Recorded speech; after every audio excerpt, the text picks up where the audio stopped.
I remember one that I had, which is like of a, I think it's like a guy milking a cow. And the scale of the image becomes very abstract to it, because it's sort of, you know, you could see it as borderline on documentary photographic, but there is something to do with the lighting and the way in which the scale matches the subject is, for me, is very new. No, totally. The way he kind of pictures laboring bodies, like, for example, the image that you have up there, he bestows a kind of grandeur and beauty on these laboring bodies, which at that point had never been photographed or considered in that way. And I think that's exactly what you're saying in terms of scale and the way the kind of light caresses their bodies. But he also treats the male body in a whole set of different ways, and I think that the more hope they're all charged by his own gaze, which is informed by his own sexuality, but also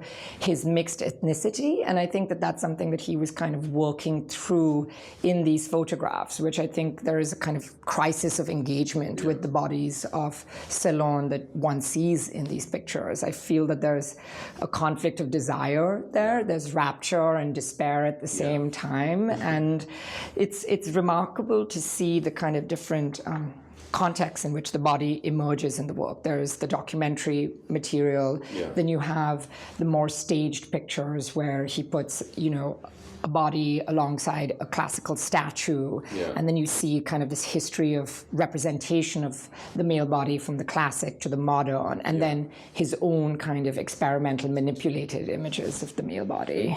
I was actually doing some other research, and I discovered that you were a fan of this other photographer who I just did a show of, his first show in India, William Gedney.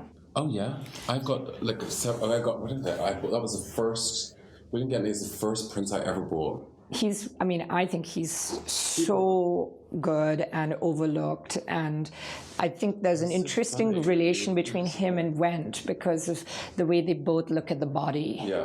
I must have all that kind of moment. Like, I love, you know, Gedney, Peter Hujar, Poltek, you know, all that kind of, because it happened nearly 30 years before, 40 years before, where you have like, for me, for example, like, I've always had this thing for George Platt Lyons, because I feel like he's another one of these people where I don't think without George Platt Lyons you would have ended up with maple photo.